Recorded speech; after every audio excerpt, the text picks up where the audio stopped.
Greetings, humans. You have entered the Command Zone, your destination for all aspects of Elder Dragon Highlander.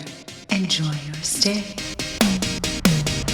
Hello, everybody, and welcome back to another episode of the Command Zone podcast. I'm your host, Rachel Weeks, and today we are upgrading the Eldrazi, Unbound Precon, which meant we had to bring a special guest in to do the upgrading. It's Ashlen Rose. Hey, everyone. I'm happy to be back. Thanks for having me. You know Ashlen, you love her, but she's been doing some voice acting and YouTubing, streaming. Check her out all over the internet, but today she is here to talk colorless. Ooh. You're an Eldrazi stan? Just a little bit, yes. I stan the Eldrazi's and what they destroy and annihilate, yes. I stand for annihilation. So this is the first colorless Precon, right? It's the first one I know of. I can't think of another one. And we're very excited to see what exactly that looks like in a Precon. We are going to be doing an upgrade today. We're going to add 10 cards, take 10 cards out using a budget of $50. But first, we have to talk about some of the stuff in the deck so you can get to know the product that you're buying in order to properly upgrade this thing. But before we even get to that, we're going to be talking about a lot of Magic cards today. We're going to be talking about sealed product. If you want to pick up any of that stuff while supporting the show, go on over to cardkingdom.com/command. Card Kingdom has a great selection of all of the singles that you are looking for in the proper printing, in the proper condition, so you can make sure that your Eldrazi monstrosity is looking exactly how you want it to look. Your Commander players, I know you're picky about your Magic cards, so make sure that you're shopping with the people who have exactly what you're looking for. Plus, they will package it all up into one tidy package and get it to you safely and on time and in one place. I really like shopping at Card Kingdom, especially when I'm buying a new deck, because I know it'll all show up at the same time and I can start building. Yep. Once again, support the show and pick up some cards at cardkingdom.com/command. And once those cards are in your hand, you're going to want to protect them, keep them safe. Go on over to ultrapro.com/command for the highest quality card accessories in Magic, but also beyond. They have sleeves and deck boxes, playmats, binders, dice, everything that you need to make a very clear board state and a beautiful one. Mm-hmm. If you're as into Eldrazi as Ashlen is, make sure you go over there and check out what playmats that they are rocking. I'm sure they've got one for Zhulodok. ULTRAPRO has the officially licensed Magic art, so if you are dedicated to one specific commander, especially in the Precons, they often have all of the accessories to go with it. So deck out your battlefield to bring it to your next game night over at ultrapro.com/command. The final way to support us is directly go to patreon.com/commandzone. Patrons are amazing and truly make this show possible, make it better and better for you. Plus, you get extra perks like getting to see extra turns and game nights a day early. You get access to exclusive content like Turn Talk, which is just people after a Commander game talking about the decks they love, what they would have done if they had drawn one more card, or if I was looking for this and if I had drawn it. I'm so glad we started doing that, because I love getting that out, that last thought that you didn't get to get while you're playing the game. You're right. There's so much emotion and love context for the decks where people are digging through their decks and trying to find a card that they're excited about. You can get all of that on Turn Talk, but only if you're a patron. Plus, we shout out one lucky patron every single podcast episode, and this one's dedicated to Joshua Weagle. Joshua, you rock. Thanks, Josh. Thanks. A Josh after our own hearts. We've got a number of Joshes running number around of over here. J's too, just in general, the studio. All right, let us get it. Let us begin. We're going to talk about It felt appropriate to do that against, right? I was like, let's get into it. It was too many transitions all at the same time, and none of them worked. But we are going to talk about the Eldrazi Unbound Precon. Again, we're going to take 10 cards out. We're going to put 10 cards in. But first, let's get to know the commanders of this deck. Who are your options in the command zone? So it looks like we have, the first option is Zhulodok?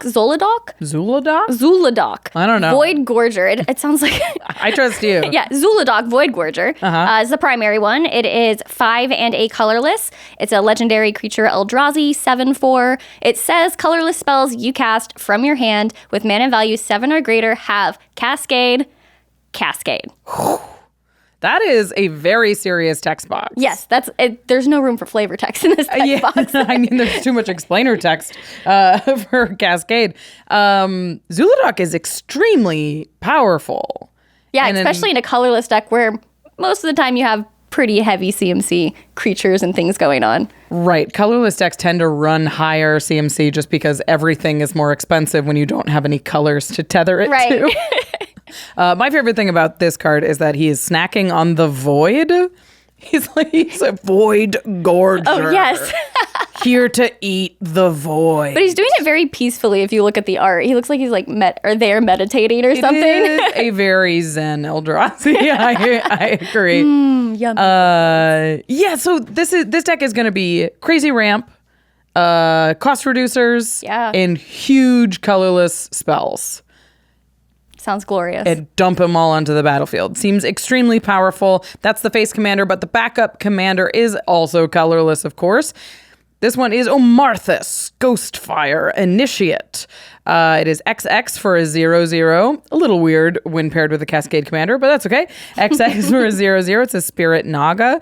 Omarthis, Ghostfire, Initiate enters the battlefield with X +1/+1 counters on it. When you put one or more +1/+1 counters on another colorless creature, you may put a +1/+1 counter on Omarthis.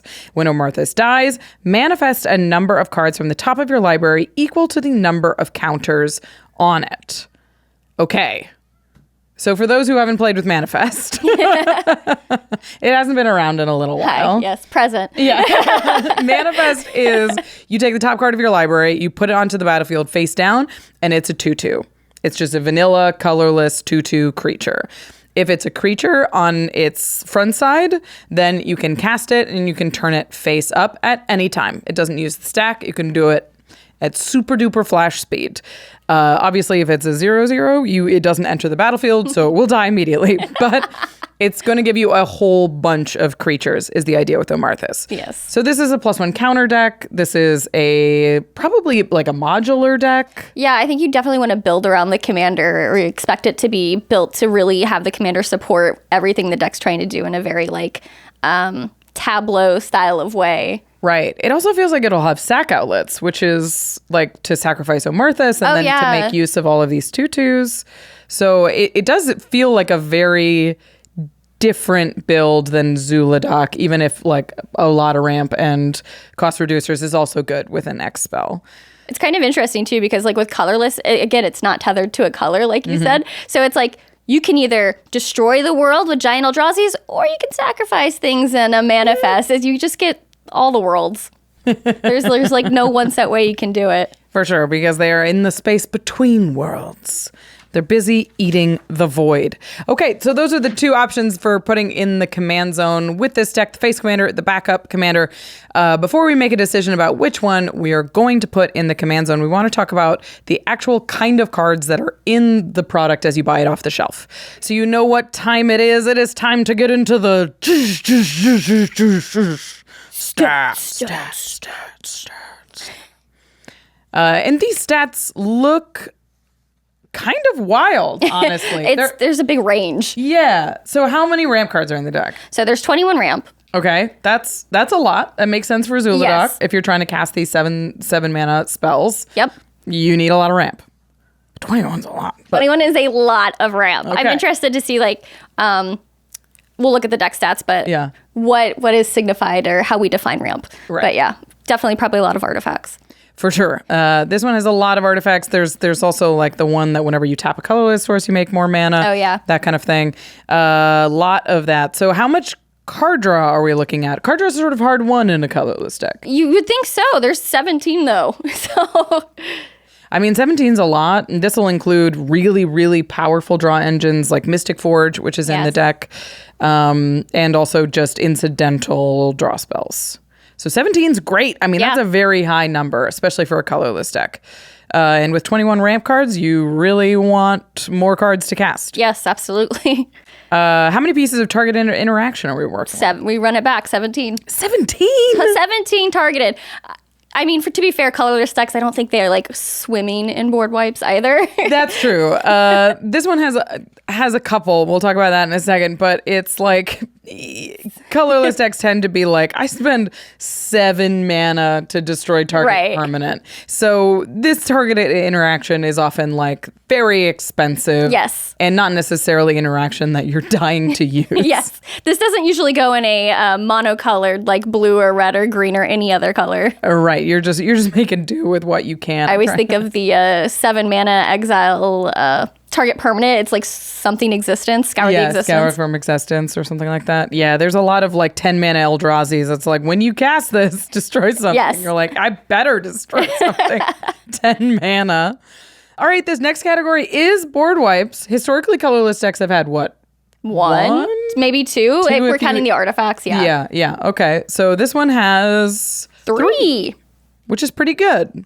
Including a new one, I think. I don't know if we have it over here, but there are 3 board wipes, which is pretty solid, especially in a deck that's as explosive as Omarthis. I think having that many board wipes is actually okay.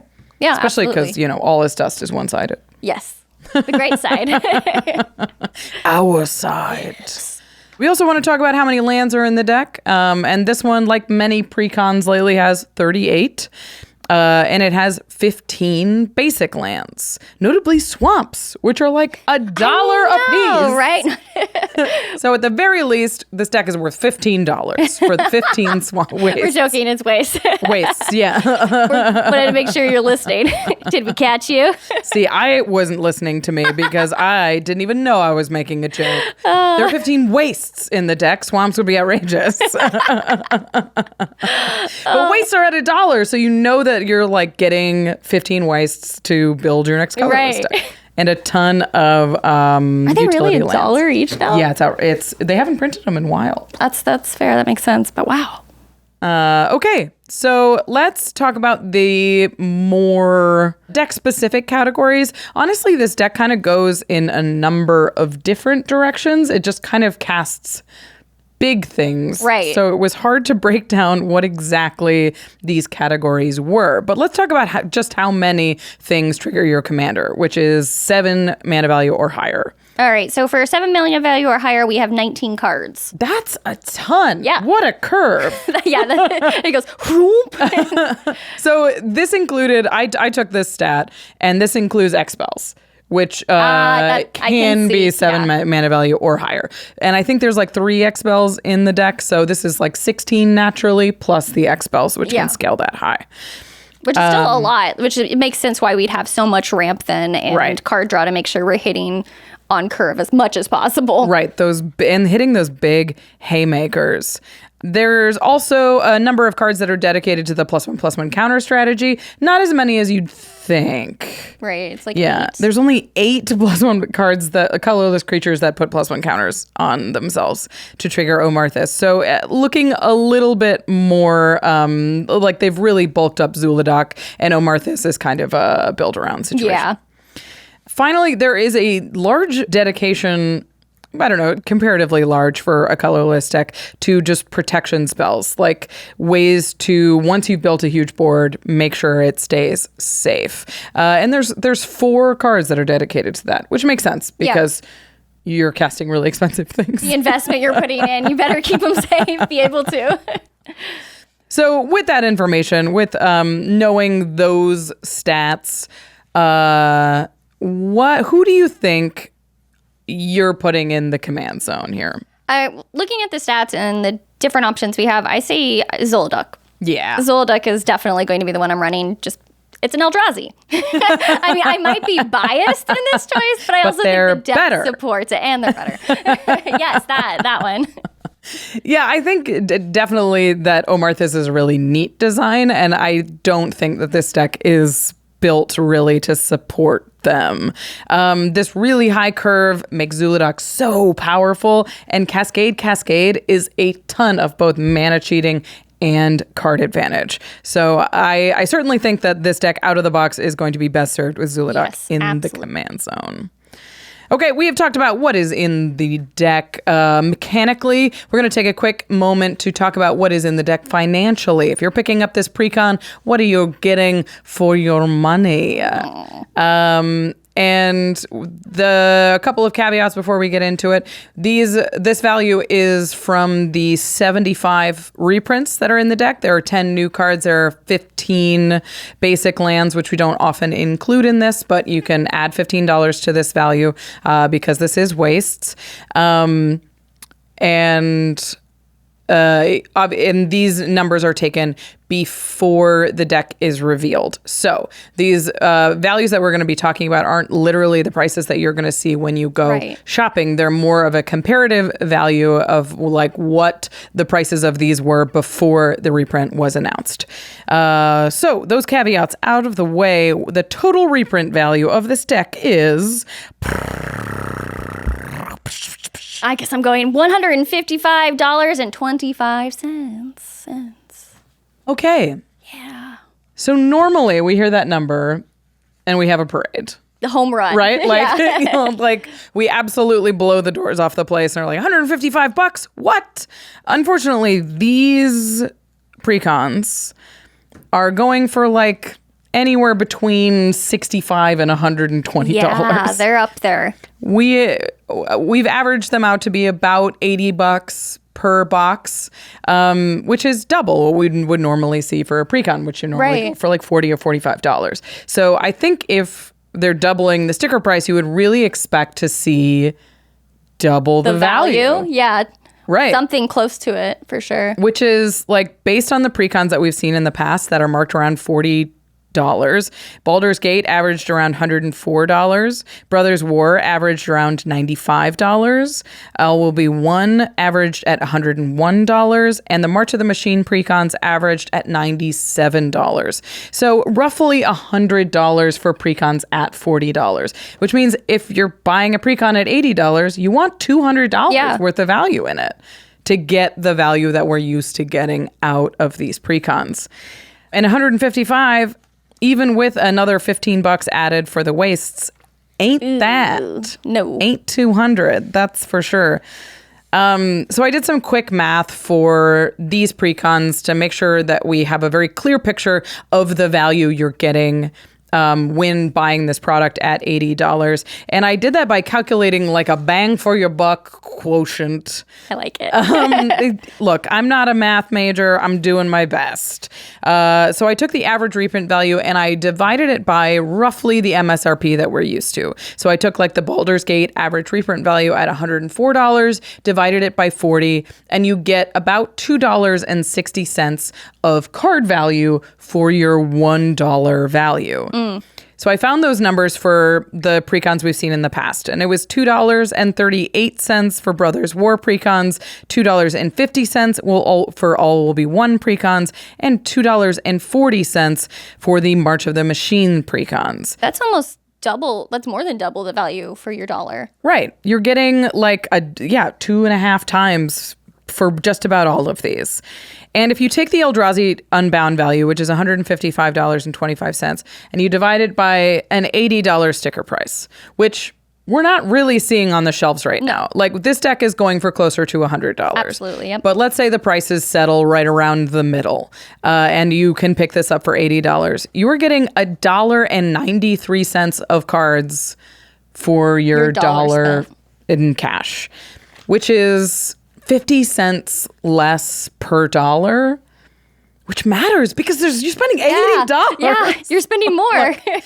So I took that $1.93 value and I was like, okay, so let's apply this value to if this was a $40 Precon. So I took $1.93 and multiplied it by 40 and got the value $77.50. So that $77 is a much closer number to compare to the ones of the past. And it's $25 less than what we would expect. Yeah, that's brutal. It's not a good price. And unfortunately for the first colorless Precon and a deck that so many people were excited about, Yeah. it's not good enough. Like, people expected more from these boxes. Like, you're paying twice as much, you want more out of it. Especially for like the first colorless deck, you're like, what big creatures are we going to see that we've been waiting to get reprinted because they haven't been out in years? And the reprints are okay. Like, there are some big reprints and there are some cards that need to be reprinted. We'll talk about that in just a moment, but it just doesn't add up to enough for the customer, which is really unfortunate. So if you're excited about this Precon, it does have some cool cards in it. It does. Like, if you're going to build Zhulodok, and it's going to have a lot of the cards that you're starting from. But unfortunately, it is not the bargain that we like to see out of our Precons. That being said, let's talk about the cards that you are getting in this box, what these big reprints are, because $155 is a lot. So let's... what makes up that value? So for notable reprints, we have cards that are worth $5 or more. Yep. There's 6 of them. Mm-hmm. We have It That Betrays at $24. Huge. Yeah, that's a lot. A great reprint. We very rarely see reprints over $20 in Precons, and It That Betrays is played and beloved, and we're glad to see it. Kozilek the Great Distortion, at $17, which is also great. You could also put Kozilek in the command zone of this deck. I didn't really think about it. I didn't think, was that an option when I did the upgrade? I didn't even think about it. I guess you could have. Everyone's been asking me, and I'm like, I'd still probably side in Zhulodok to Kozilek, but it's built around him. But Kozilek is a good boy. Then we have All Is Dust at $9, our colorless board wipe. Great, really powerful in the deck, and a great reprint. Forsaken Monument at $9, which is also almost a staple, it feels like, for a colorless deck. It's really strong. If you're playing colorless, it's like Mystic Reforge and Forsaken Monument go in right away. Yeah, exactly. Lightning Greaves at $8.50. Okay. Still expensive, those Greaves. Which is surprising, but yes. Arcane Lighthouse at $6.50 is the final one. Wow, I'm surprised Arcane Lighthouse is still that expensive. I know. I had to look it up to remind myself. I was like, why is that so expensive? And I'm like, oh, They just haven't really reprinted it in a while. And it used to be very popular in Commander. Yes. And I think it's sort of fallen by the wayside. We have much better lands, utility lands now. But Arcane Lighthouse, $6.50. So you're getting some money out of there. Those are powerful cards. It That Betrays and All Is Dust, Forsaken Monument, Lightning Greaves, all of those we'll see lots of play. But the most expensive cards in the deck aren't necessarily the best cards in the deck. True. So we're going to take a second to talk about the cards that when you draw them, you're like, we're moving now. Yes. You're excited. Your engine is going to be online. The ones that you're like, okay, we're working now. So what cards are you excited most to draw? I'm most excited to draw Rise of the Eldrazi. This is a big, bad Eldrazi spell. Oh my gosh. And it's so cool. It's one of the newer cards. And I should probably read what it does for you. Read it for the people. All right. So Rise of the Eldrazi is 9 and 3 waste, or 9 waste. Colorless. Whatever way to say that. It's a sorcery, and it says, this spell can't be countered. Good, because it's 12 mana. Right. Destroy target permanent. Target player draws 4 cards. Take an extra turn after this one. Exile Rise of the Eldrazi. I mean, an extra turn spell in colorless, there are ways to do it, but it's a little bit more finicky than this. This is a big Eldrazi spell. And it's basically, if you think about it, it takes all 3 of what the Titans do. Ulamog, Kozilek, and Emrakul. That's pretty cool. It's the rise of them. Boy, did I not put that together. See it? You got to know Eldrazi's to get this joke. Yeah, they're all doing it together. And this is exactly what you want in the deck. This is going to be one of the biggest payoffs for all of your ramp cards. Oh, where you're like, if you draw this, you're like, cool, this is going to cascade twice. Yes. Draw me 4 cards, blow up a thing, and I'll untap with them. Yeah.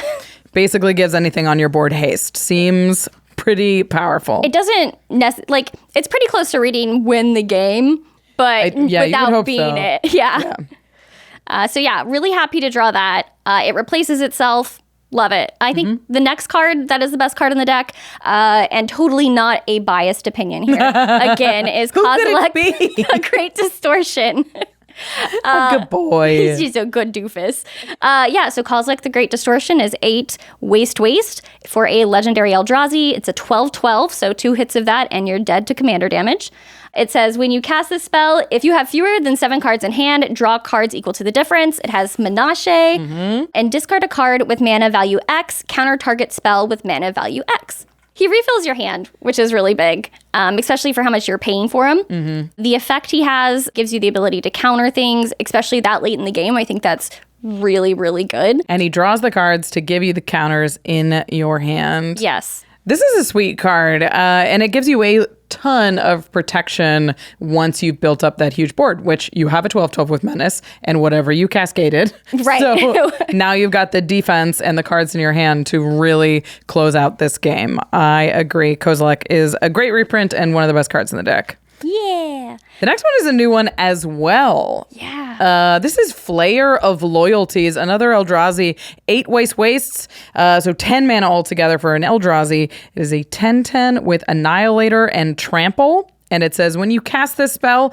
gain control of target creature until end of turn. Untap that creature until end of turn. It has base power and toughness, 10/10, gains Trample, Annihilator, and Haste.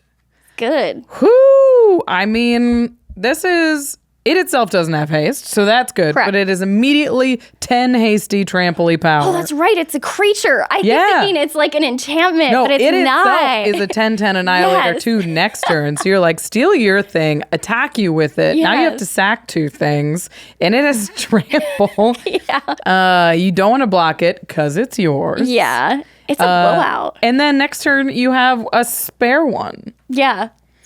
I think particularly if you're playing with the amount of ramp spells you have and you are incentivized to cast this first main because you steal something and you want to be able to attack with it, and you get those cascade stuff off early, that Flayer of Loyalties is going to be a board state in a can with your commander.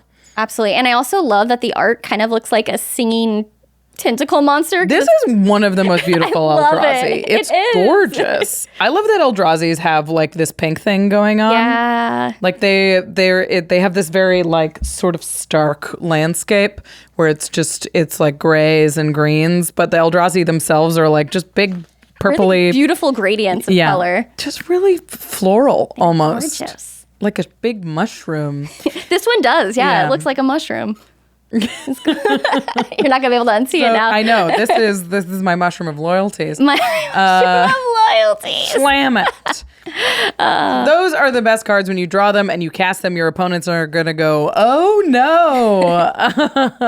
We are gonna get into 10 more cards to add to this deck to gas it up. Make sure that when you bring it to your next game night that it is hitting as hard as it can. We're gonna tell you the 10 cards to take out, but first we're gonna have a few words from our sponsors. All my life, I have known nothing but the frigid snows of Kaldheim. Now the multiverse has opened itself to me, Arnie Metalbrow, and that can mean only one thing. Summer Slaycation!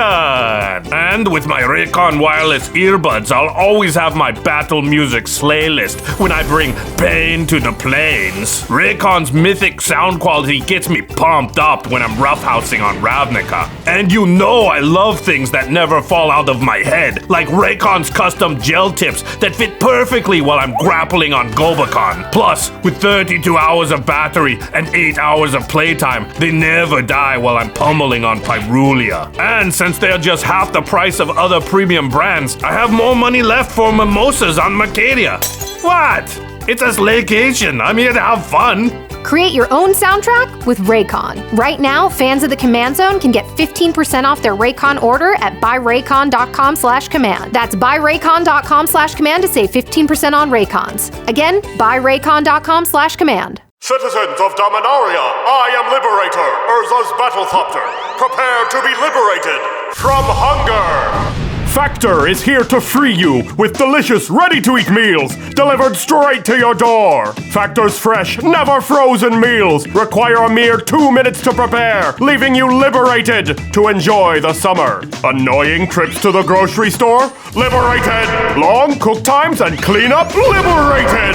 Overpriced takeout and delivery? Liberated. They offer over 34 different delectable choices each week, with options like keto and calorie smart to optimize your fuel intake. My favorite is the barbecue pork Sloppy Joe. It gives me the energy I need to liberate. In fact, liberating you has drained my energy. Preparing to receive Sloppy Joe.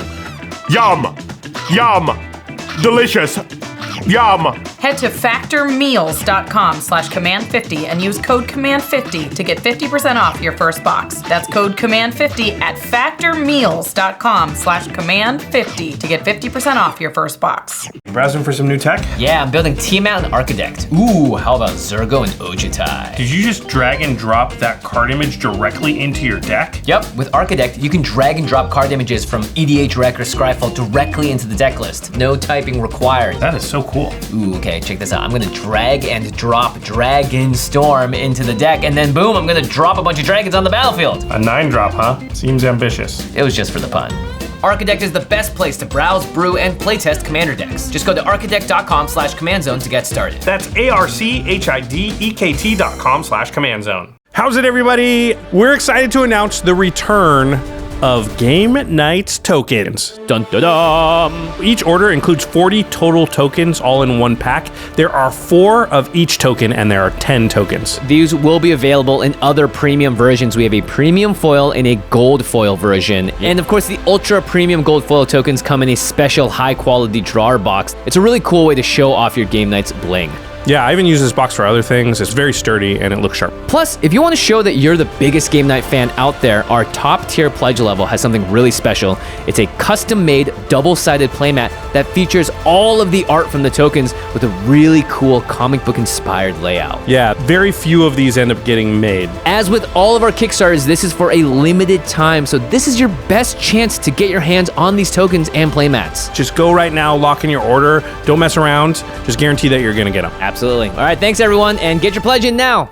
Welcome back, everybody. Thanks for staying with us. It is time to upgrade the Eldrazi Unbound Precon from Commander Masters. But before we talk about these specific cards that we are adding to the deck, I want to talk about what you were trying to do with these 10 cards. You're like, this is what the deck was kind of missing. These are the holes that you kind of wanted to spackle over. Or just like, every colorless deck needs this card. Yeah. So when I took a look at this deck, I felt like it was, one, I was very excited to see it. Yes. And then 2 is that it felt like it had some really good core, like, bombs that come out and like heavy duty hitters, but it didn't have the support to make sure you're hitting those because like we mentioned and saw earlier, there's like 21 pieces of ramp and a lot of that's artifacts. You don't want to cascade into your mana rock really necessarily that late in the game. So I wanted to make sure that there was enough to get us to that end game and make that cascade feel good. So, things like top deck manipulation, more Eldrazi and things like that. Yeah, I think that's a really great point is like when you have 21 pieces of ramp, that's a lot of ramp to draw, which means you need even more card draw to make sure that like you're not just top decking mana rocks, casting a mana rock and passing. Right. You can find those big bombs that you can cast off of it and put the spells that you don't want to spend your mana on top of your library to cascade. Yeah. Like honestly, getting a 3 or 4 drop for free off of your commander off of the cascade is great. You want to have the really big spells in your hand. Right. We're trying to min-max here. Yeah, we always are. Me, min-maxer. All right, so let's get into it. Let's talk about the cards that you were like, this deck needs these. Remember, we had a $50 budget, so we're doing a little bit more expensive ones. We know that the box itself has a heavy price tag, so you're investing in the deck already. Let's make sure you get the best deck you can out of it. And this first one is a banger. Yeah. This is Big Daddy himself. Yes. Ugin the Spirit Dragon at $18. This is definitely on that list of like, if you're playing colorless, Ugin's in it. Right, absolutely. It's just such a strong card. Do I need to read off what Ugin does? Yeah, in case anybody hasn't seen Ugin. That's right. Okay, so Ugin the Spirit Dragon is 8, colorless. Legendary Planeswalker. It starts with 7 loyalty. Its +2 is that it deals 3 damage to any target. Lightning Bolt. Yep. Its minus ability, the first one is a -X. Exile each permanent with converted mana cost X or less. That's 1 or more colors. So it's one-sided. Oh, yeah. So we have no colors over here. So just your stuff goes. Thank you. Yes, it's so good in any colorless deck. And then the -10 is just, again, it is a blowout. If you can get there, your opponent, I don't know what happens.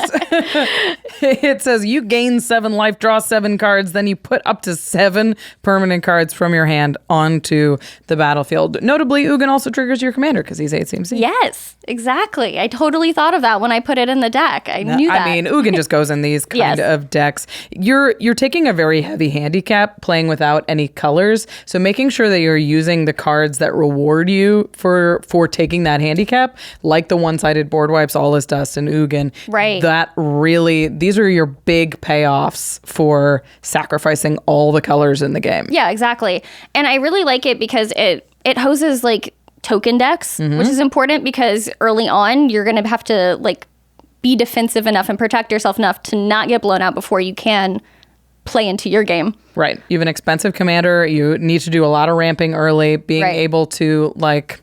While you're ramping, you ramp turn 2, ramp turn 3, ramp turn 4. Then, while everybody's built up a board, you slam Ugin, clear the way, and now you have a fresh slate for your big, terrifying commander. All right, what's this next card they're adding in here? Next card, I love this. I love this card. I feel like it's so low-key, under the radar, however you want to call it. It's Trading Post at 50 cents. Yeah. Trading Post, if you don't know, it's a 4-mana artifact. It has 4 activated abilities. 1 and tap, discard a card, you gain 4 life. 1 and tap, pay 1 life, create a 0/1 white goat creature token. Sure. 1 and tap, sacrifice a creature, return target artifact card from your graveyard to your hand. 1 and tap, sacrifice an artifact, draw a card. It's defense, it's draw, it's recursion, it's life gain. It's so much versatility in the one 4-mana card. It's very great. I like it because if it's left unchecked, it becomes an enabler for Kozilek. You just start drawing back into, or you can get back things you've discarded with Kozilek. So it's Kozilek and Trading Post are best friends. Kozilek the Great Merchant. He loves a goat, right? This next one took up a chunk of the budget as well, and it is one of the best colorless card draw engines in the game, for sure. We got Scroll Rack at $12. Very good. You want to read this one? Yeah, so Scroll Rack is 2 and an artifact for pay 1 and tap. Exile any number of cards from your hand face down. Put that many cards from the top of your library into your hand, then look at the exiled cards and put them on top of your library in any order. So I file this under top deck manipulation. Right. It's great in Cascade decks. Yeah, you want to set up what you're cascading into to be something good. And if you activate it and you see some mana rocks there and you might have something better in your hand, just slide it on top. Yeah, and Scroll Rack's only $12 right now. Like, that is a chunk of this budget, but Scroll Rack has been way more expensive than that in recent years. I honestly thought it would be out of budget until I checked, so I was pretty surprised. Yeah, this was a great reprint in Commander Legends, and is really, really powerful in any deck that casts stuff from its library or is really just digging for the next big bomb. Yeah. Another top deck manipulation card. Want to give it a go? This is Brainstone. It's a single mana for an artifact with an activated ability. 2 and tap, sacrifice Brainstone, draw 3 cards, then put 2 cards from your hand on top of your library in any order. This is great. It's a tidy little thing to cascade into. Yeah. Like, in decks like this, being able to sort of store your cascade hits for the moment where they're best is actually great. Yeah. So if you hit this early off of the cascade, you're like, oh, it's little, but this sets me up later for when I can really move my hand around, which is really powerful. And at 25 cents, it's just, it's such good value. Fits right in the budget, doesn't it? It's like it was planned. Yeah, I love this comment too, that this is really solid with Trading Post. Yes, that's right, because you can just sacrifice, get it back, sacrifice, draw a card. It works really well together. Yeah, the art isn't so bad either. It's Little goofy faces. little golem. I think Brainstone really... There are decks where it feels so perfect, and colorless decks can really make use of it. Yeah. Ooh, this next one's good too. Yes, Unwinding Clock at $4. It says it's 4 colorless. Untap all artifacts you control during each other player's turn. Untap step. Yeah. So when they untap, you untap. And you've got a lot of mana rocks. Yeah, could you imagine activating your trading post every other player's turn? Or your scroll rack? Yeah, there's a lot of... You added another activated ability in here too, which is really solid. But anytime that you can like... commit a huge thing to the board with your commander because you're casting 10 CMC spells. Yeah. You're like, you have to tap out for these things. But being able to untap and have a little bit more, be a little bit lighter on your feet is going to be really, really helpful in this deck. And I forgot what it was called. I think it's a newer card, but it gives you a flash. All your creatures have flash or something. So there's a new Shimmer Mirror. It's like Shimmery Eldrazi. Yes. Look for the Shimmering Eldrazi. Yeah, he's like a little 3-drop. He's cool. Yeah, and so to be able to untap with everything and then flash out an Eldrazi, possibly trigger Cascade. Cascade twice. Ugh. It's gnarly. Or flash out your commander and then untap and then cascade. They are not going to be ready. Unwinding Clock works really, really well with that little flash guy. That makes sense. All right. This next one's fun. So this next group, like the final, I don't know, 6 cards, I call this the Happy to Cascade Into cards. Sure. Helm of the Host is $6.50, and it's 4 colorless. It's legendary equipment, and it says at the beginning of your combat on your turn, create a token that's a copy of equipped creature, except the token isn't legendary. If equipped creature is legendary, that token gains haste. Yeah, I mean, having 2 Zhulodok seems pretty good. Yeah, quadruple. Because now you have Cascade stacks, everybody. That's wild. It also means that, you're ramping a ton. You can spend that mana on the equip cost, make sure that you're really using all of your resources. Yeah, like I'm not mad to cascade into something like that. Again, it's like just value later on. Yeah. And it's like, answer it now, or you're going to have a big problem on your hands. This next one is a very powerful equipment as well. It's Death Render, coming in at $2.75. It's a 4-mana equipment that gives equipped creature +2/+2. And then whenever the equipped creature dies, you may put a creature card from your hand onto the battlefield and attach Death Render to it, equip 2. So Death Render is really good in decks that have big guys. Yes. And this is a big guy deck. We have several, it turns out. I just love this card because it's great early on for like a mana dork or something. Like it makes your early on blocks much better. And then like if your starting hand has like a big doofus in it and you've equipped this to a mana dork of some sort, you just get to play out a big doofus early. You're like, surprise, I have a 10/10 with Trample and Annihilator too, and you're not prepared to handle it. Right.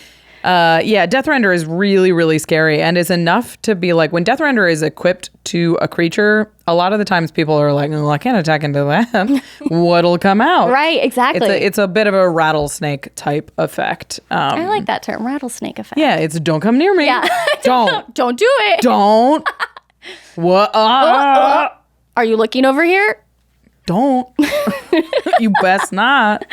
I like rattlesnake effects a lot because they present a threat that isn't necessarily there. They let you kind of puff up a little bit, which is nice. I kind of want to do an altar on that now. That's a little rattlesnake. Now I love this rattlesnake that's like an elementary school teacher. Right? Like, don't touch it. This next one makes perfect sense and is honestly one of my favorite artifacts that I have never figured out how to use. I love it so much. I put it in so many decks and have to cut it. Oh, well, this one I don't think you will. This one's great. Yeah, this is Ingenuity Engine at 25 cents. It says it's an artifact and it reads Cascade. That's it. And then you can pay 1 and tap it to sacrifice an artifact, return target artifact you control to its owner's hand. So it also has a little bit of a get an artifact back. Yeah, so it returns an artifact from your battlefield back to your hand, so you could recast it and get Cascade again. It's a sack outlet, which is always handy in decks like this, but it also triggers your commander, and it has Cascade itself, so now it has Cascade. Yeah. And it can bounce itself back to hand. Yeah, so it's just like if you don't have something to do, and you're like, I haven't found, all I have is mana rocks. And you just need something to do. You're like, okay, I'll sacrifice one of my smaller artifacts and I'll replay this Ingenuity Engine, or like I'll sack a Brainstone or something like that, and I'll replay Ingenuity Engine and just see what comes out. Yeah. Could you imagine like your hand's empty, like it's late game, and then you just bounce Ingenuity Engine back, cast it, triple cascade? Does it cascade when you cast it for itself? Yeah. Yeah, wow. Yeah, so Cascade is a cast trigger. It'll be when you cast it, you put a Cascade trigger on the stack and then 2 more. So it'll cast the first one, cast the second one, cast the third one, resolve. Bounce it again, recast it. Go nuts. Really, really powerful card for sure. You can also activate it in response to removal. So you can sack a thing that's being removed and then return it to hand just for a free Cascade later. I like that card a lot, and it's only 25 cents, like you said. Yeah. All right, this next one, we had to bulk up the Eldrazi numbers. We did. We had to. There was a slightly less than I would have liked. So we added Conduit of Ruin for $2. Conduit of Ruin reads 6 colorless. It's an Eldrazi, 5/5. When you cast Conduit of Ruin, you may search your library for a colorless creature card with converted mana cost 7 or greater, which is Cascade territory.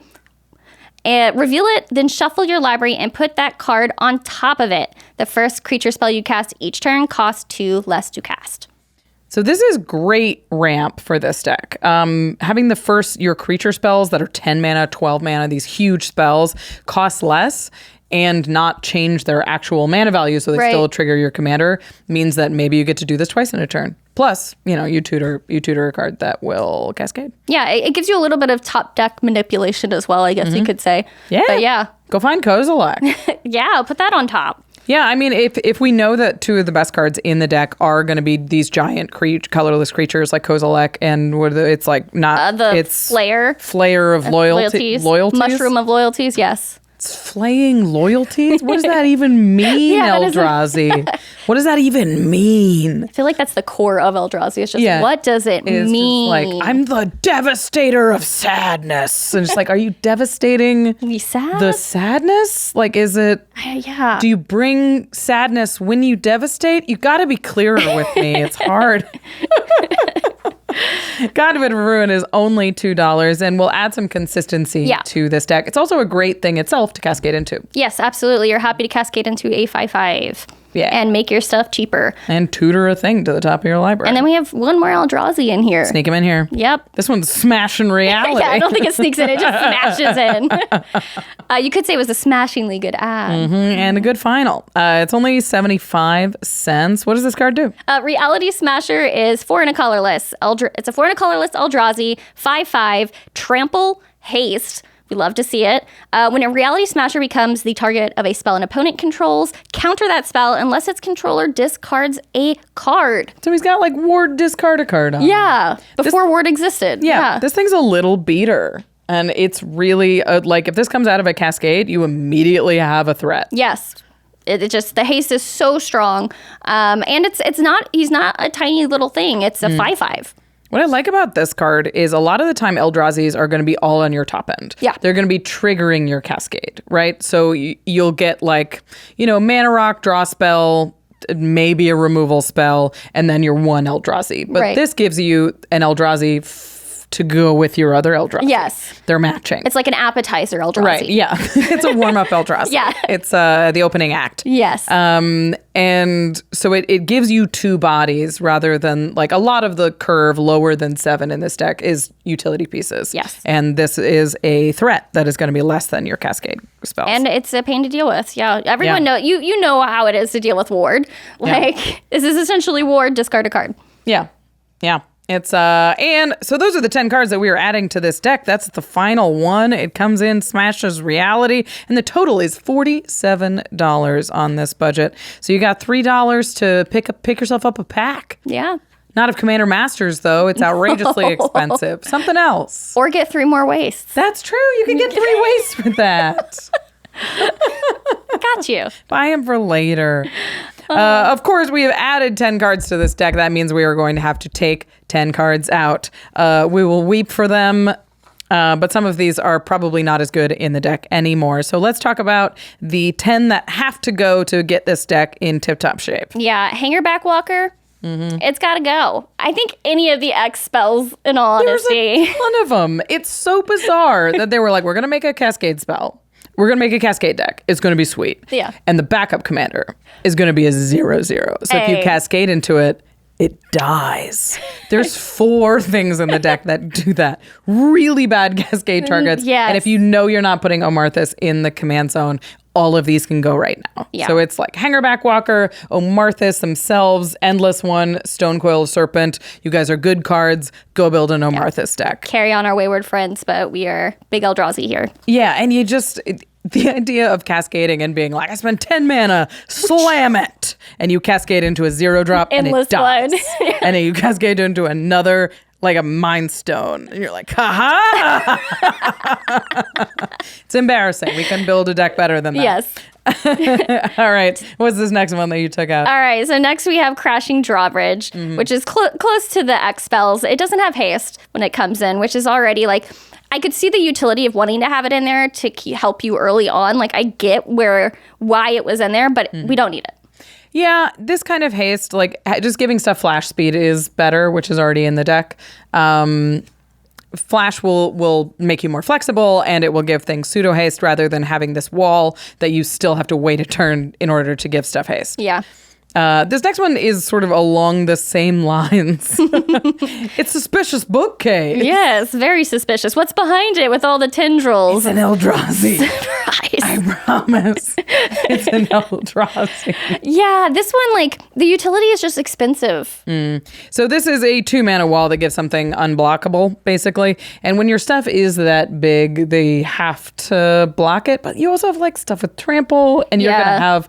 The thing about Cascade decks is you just kind of want to have more stuff than your opponent. Right. So being unblockable is not as good. Right. I like the way you put that because it is really about like your stuff is a big enough threat on its own that you don't need to add the extra utility to it to make it something powerful. Like I want people to block it. I want to clear their board or I want to deal damage, but you want to throw 2 things in front of my Kozilek? Be my guest.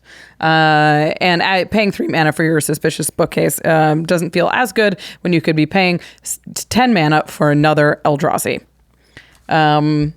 Similarly, the next one is Fire Shrieker. Our creatures are big enough. Yes.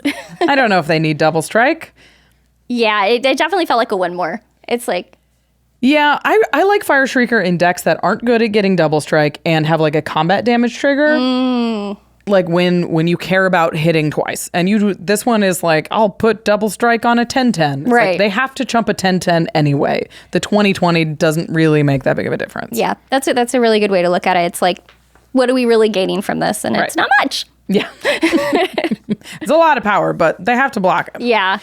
What's this next one? Next one is Spatial Contortion, which was one of our colorless targeted interaction. Oh, one of the 17? One of the 17, that's right. Yes, one of those. It just doesn't do much, I feel like. Like, I could see it pumping one of our Eldrazi at the end for some extra damage or removing something for someone, but we have Ugin for that now. We have the board wipes that are better and more one-sided. It doesn't trigger our commander either. Yeah, +3/-3 just doesn't answer enough things. It's efficient and that's good, but it's also a little awkward to cascade into if there isn't like a decent target for it. So a little too narrow for what we're trying to do. This next one is also interaction and expensive. I alluded to it before. It's Unstable Obelisk. It's a 3-mana artifact that taps for colorless, and you can pay 7 and sacrifice it to destroy target permanent.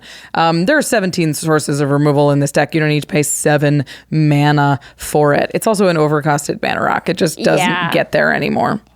And then last but not least is Transmogrifying Wand. I like this card. I often think this card overperforms, but in a deck with 17 other pieces of removal and now 4 board wipes, it feels a little lackluster to turn one creature into an Ox. Yeah. And I mean... at the cost of doing that, you are giving them a blocker, which isn't the worst thing, but if you're really trying to think about your interactions, like them having a blocker, possibly 2 blockers if you remove 2 things, now they can block Kozilek. It's just, there's better stuff.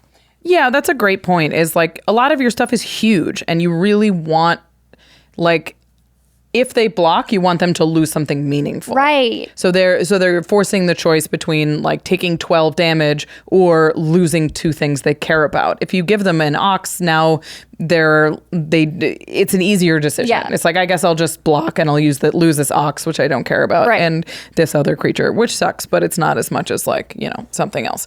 Chump blockers are really powerful. Your commander's like a 7/4. These days, I am not super high on removal that gives my opponents stuff, unless I don't have better options, because you can chump commander damage. You can like sacrifice it to draw cards. We do have a lot of utility for just bodies. Yeah, and that body is giving them more time to find answers. Right. And you're racing. And you're in the big colorless car. You're in the, like, what's a Wonder Woman's spaceship? She's got like the invisible is it jet? the invisible You're asking the wrong person plane here. I'm sure it's just called something like the invisible jet. plane. Yeah, just like I was like, what is that? There's the lasso of truth, so yeah, plane That's would true. probably Yeah. make sense. The lasso of truth, plane us of know. invisibility. Wonder Woman, not particularly creative with the names. Okay, so those are the 10 cards we are taking out of the deck, cutting down that interaction just to a mere 14. Oh no! No, we added the Ugin. It's up to 15. You're right. Okay, we're good. Yeah, no, don't worry. We'll be able to remove anything. But before we go, I want to talk about how this deck plays out. Colorless decks tend to have a very clear pattern. Yes. This one is not exactly the same as every colorless deck. I wouldn't say it's exactly the same as your No. Kozilek deck. Absolutely not. But the beginning turns are definitely like Right. rampant. You're setting up. It's set up for longer than probably most other decks. Right. You're playing big mana rocks in this kind of deck. You're playing like the 2 mana rocks to get you to the 4 mana rocks to get you to the 5 mana rocks. Leveling you're them like, up. now I have 22 mana. And you're like, that's excessive. What are you doing with that? You're like casting a 7 mana removal spell. Yeah. Gotcha. Yeah, so it's going to be a little bit of a slower start. You're going to really prioritize getting mana. I think especially when you cast your commander, do you cast it and pass and hope to untap with it? Or do you think you wait until you have like 13 mana? That's a good question. 13's a lot. 13's a lot, but I think depending on the board state, maybe I would. Yeah. I mean, your commander represents so much value and it's so much hidden value that I Yeah. do think it'll have a bit of a target on its back. Yeah. So I wonder if you just spend those early turns ramping, removing things. Defending, yeah. Trying Protecting. not to just developing your mana base until you can have one big explosive turn Yeah. where suddenly you're the problem. Because like if any of you have watched the Game Night episodes where I play big dumb creatures, which is most of them, they get targeted right away. If they hit the board and you cannot do something with them, it will get removed. Right. So that's a really good point of like, Yeah. hold on to it. Wait until you can use it as well as possible. This deck wins the game by overwhelming your Yeah. opponents. It's too much all at once, where it's like you find a board wipe right now or you die. Yeah. Is the situation that Eldrazi's put you in, believe it or not. Can you kill me? Great, you're dead. Yeah. So this is definitely that kind of deck. You want to look for the opportune moment where you can catch your opponents unawares. Unaware or unprepared, unable to respond. Yeah. Just And storm then them. just get in there and flay their loyalties. I'm so happy when they mentioned this deck. I was like in disbelief. I was like, a colorless Precon? Is it real? Yeah. I was really happy, and I'm glad that they're dipping their toes into something different. It's nice. Like- I think these precons really introduce a lot of really high power commander strategies. Yeah. And they give them a little bit more of a like casual bend with these decks. Like They're approachable. historically, yeah, colorless, planeswalkers, enchantress, even slivers are very expensive. Yeah. Very, very powerful decks. And I think all of these precons do make an attempt to kind of Give you a taste. Yeah, introduce you to something that may be very scary or may have a very expensive entry point. Yeah. Because like all of these mana rocks are expensive. The command True. Eldrazi Titans are expensive. Yes. Building a really good colorless deck, like you said, the basics are $1 alone, and that's for like a regular waste. Yeah. So having this a little bit more accessible does go a long way. I wish you got a little bit more bang for your buck in the box, but it is nice to be able to be like, you can play Eldrazi's too. Yeah, even you can destroy worlds. I'm picturing sparkles, destroy worlds with Eldrazi. With Zhulodok. To the listeners, what do you think of this Eldrazi Unbound Precon? Any cards that we missed in this upgrade? Any cards we suggested to take out or add that you're like, what are you doing? Why? Don't do that. I love Transmogrifying Wand. Me too. We do. We do. I love turning stuff into oxes. But we want to know, anytime you can put like a constructive comment in the comments means that somebody who's upgrading this deck gets to see a new card. Yeah. And has more value. That's what we're about around here. Ever since I played the Kozilek deck, people have shown me like their versions of it, and there's some really cool spins I never thought to do in it. So I love learning little things. There's so many ways to take a colorless deck. So I look forward to reading what you've thought of. Yeah. Before we go, of course, if you want to pick up any of the cards that we talked about today, if you want to pick up this Precon or any of the Precons behind us, Commander Masters is available at cardkingdom.com/command. When they do big master sets like this, big reprint sets, that's the perfect time to start paying attention to card prices. It's a great time to grow your collection, get the cards you've always want, to power up a deck. This is going to be, we're getting to the point where there's going to be a window where all of these prices reach a bottom, where you're like, I can get really expensive staples for less than what they would normally be going for. So make sure you're on Card Kingdom, you're looking at prices, and you're supporting the show while you do it. Again, cardkingdom.com/command. And once those expensive, fancy, powerful staples are in your hands, you're going to want to protect them. Go to ultrapro.com/command for all of your Magic accessory needs, for the coolest playmats and the safest deck boxes and like art sleeves and really clear dice. UltraPro really does it all. They have some of my favorite deck boxes. I really like the satin cubes. Yeah. They're really like strong and like solid Sturdy. decks. I really like them when I'm traveling because I feel like I can throw them in my suitcase and I'm not worried about TSA dumping them all over the floor because they don't know how to get them open. So again, Ultra Pro products are what we trust here for our decks and our games. You can support the show and support your decks with Ultra Pro as well. Again, ultrapro.com/command.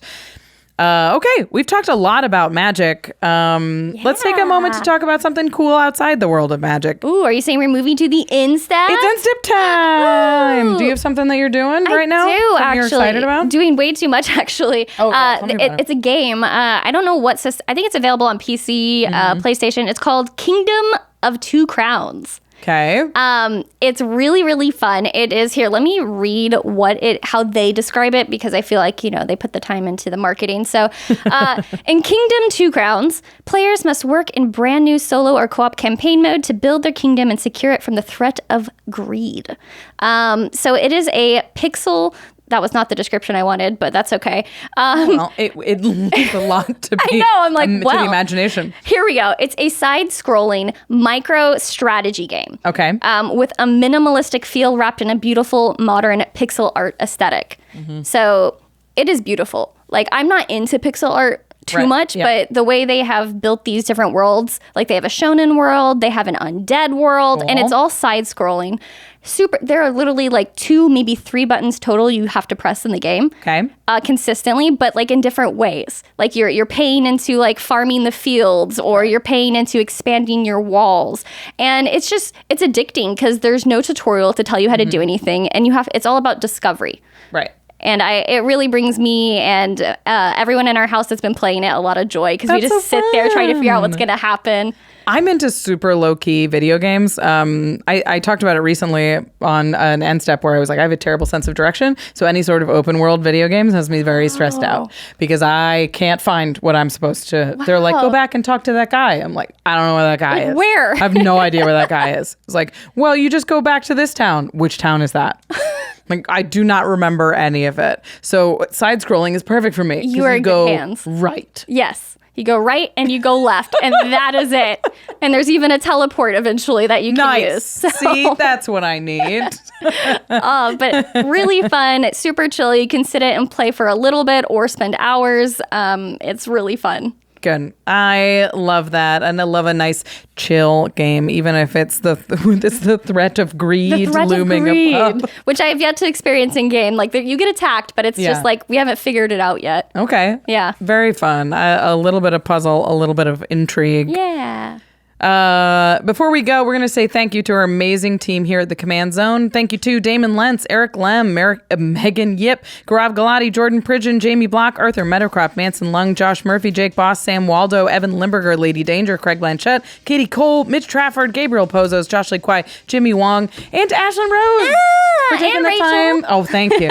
But thank you for taking the time to talk about Eldrazi's with us. We were like, you know what? I know exactly who should be doing this upgrade, and we couldn't be in better hands. So. Well, thank you for having me. I have to say, when you messaged me, I was super happy not only to do this, but to do a podcast with you specifically. I love the way you interpret cards and the way you explain them, and I was just very excited to get to talk with you about Magic. So very fun.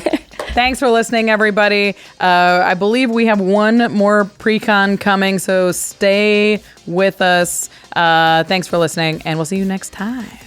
Bye.